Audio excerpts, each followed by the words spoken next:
Good afternoon, ladies and gentlemen. Welcome to the latest episode of Taylor's News Talk. I'm Nur Balkis, and joining me for the day is Hiba.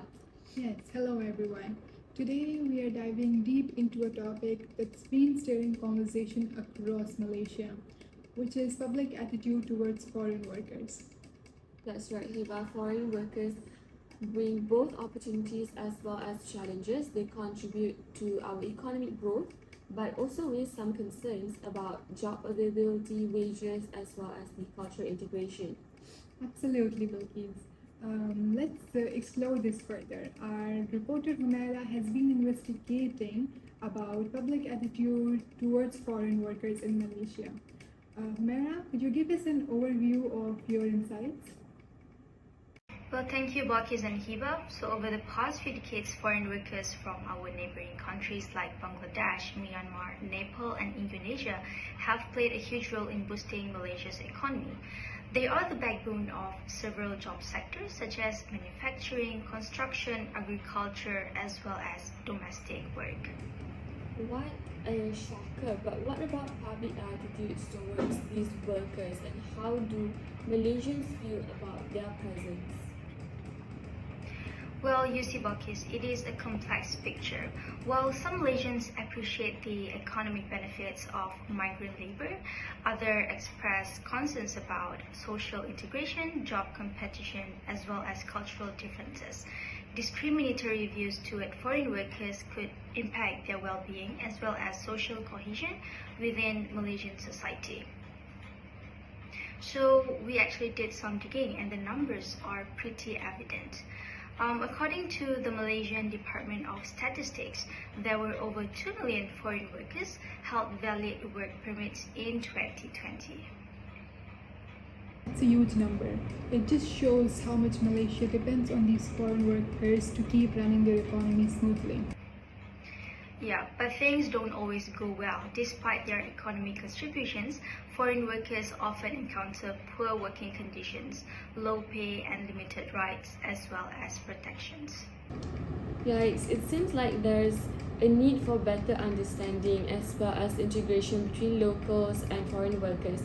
But what steps can be taken to address these challenges? Well, that is yet to be uncovered, but by analyzing the factors influencing public attitudes and suggesting ways to foster mutual understanding, we hope to promote positive practices toward foreign workers in Malaysia. Now let's turn our attention to the philosophical and cultural perspectives surrounding discrimination and foreign labor. That's right. Humaira's in-depth analysis shed lights on Western and Eastern philosophies, exploring their approaches to discrimination and its implications. Thank you, Bakis and Hiba. Now let's start with Western philosophy, where various perspectives offer insights into discrimination, just like how Locke and Mill emphasize equality and individual rights. They argue that discrimination goes against these principles and harms everyone's well-being. Additionally, ideologies like Marxism highlight how discrimination can stem from systemic inequalities caused by capitalism, and feminism brings attention to how prejudice affects women and marginalized groups disproportionately. That's quite interesting. And how does Eastern philosophy weigh in onto this issue? That's an excellent question, Balkis. So Eastern tradition like Confucianism, Buddhism, and Taoism actually prioritize social harmony and ethical conduct, advocating for a just society where all can contribute according to their abilities. Indeed, Eastern philosophy emphasizes on virtues like humanity and compassion to combat discrimination and build a more of a harmonic communities. But now let's dive into the ideology. We have modernism, postmodernism, and relativism. These offer different perspectives on discrimination, with modernism emphasizing progress and universal truth, while postmodernism challenges prevailing narratives and promotes inclusivity. And what about relativism? Relativism suggests that morality and truth depend on cultural context and individual viewpoints. While it promotes tolerance, critics worry that it may lead to moral apathy in the face of injustice. All right, thank you, Humaira. Now let's have a look at the survey findings on public attitude towards foreign workers. What did it reveal?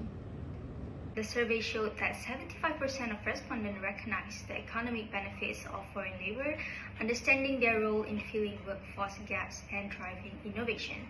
This reflects a deep comprehensive of economic dynamics and the diversity dividend brought by foreign labor. That's quite interesting. Did the survey uncover any views on job competition, perhaps? Yes, it did. Views were split, with 48% seeing foreign workers as increasing job opportunities and 40% viewing them as competition for locals. This actually shows how complex the issue is, influenced by economic, cultural, as well as policy factors. And last but not least, the survey also found concerns about prejudice, with 70% of respondents observing bias towards foreign workers. This highlights the need for systemic changes to promote diversity and inclusion. So, what is the main takeaway from all this, Myra? Well, I would say understanding different philosophical perspectives can help us address discrimination more effectively. As well as by embracing diversity and promoting inclusivity, we can create workplaces and communities where everyone feels valued and respected. I totally agree with you, Humaira. As advocated by the philosophy of Sajatera, promoting peace and well-being requires inclusive legislation and efforts to combat discrimination at all levels. Well, that wraps up our discussion for today. We have explored the complex dynamics of foreign labour in Malaysia, as well as the importance of fostering mutual understanding. Stay tuned for more pressing issues around the world. Until then, I'm Nur Balkis.